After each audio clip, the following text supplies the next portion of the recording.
একসময় স্টেশনে নামলেই লাল জামাধারী কুলিদের ভিড় দেখে যাত্রীরা স্বস্তি পেতেন। সাহেব, মাল লাগবে? এই ডাকে গমগম করত পুরো চত্বর। ভারী সুটকেস কাঁধে তুলে নিয়ে মুহূর্তে পৌঁছে দিতেন যাত্রীদের গন্তব্যে। কিন্তু আজ নিউ জলপাইগুড়ি কিংবা শিলিগুড়ি জংশনের মতো বড় স্টেশনে তাদের দেখা মেলে না বললেই চলে। ট্রলি ব্যাগ এসেছে, লিফট এক্সেলেটারের সুবিধা হয়েছে, ফলে মাল টানার ঝক্কি থেকে মুক্তি পেয়েছেন যাত্রীরা।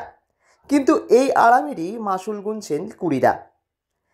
আগে যেখানে একসঙ্গে 10-12টা ট্রেন ছাড়লেই কাজ মিলত, এখন সারাদিনে কয়েকটা ডাকে কাজ সারা যায় না।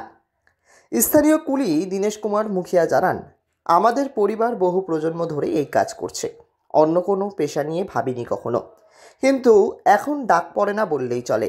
মৌখিকভাবে আমরা রেলের কর্মচারী হলেও কোনো সরকারি সুবিধা পাই না। সরকারের কাছে আবেদন, স্টেশনের উন্নয়ন শেষে আমাদের জন্য বিকল্প কর্মসংস্থানের ব্যবস্থা করা হোক। কুলিদের অভিযোগ, স্বাস্থ্য বীমা, পেনশন বা সামাজিক নিরাপত্তা কিছুই নেই, অথচ সারা জীবন স্টেশনের সঙ্গে যুক্ত থেকেছেন তারা।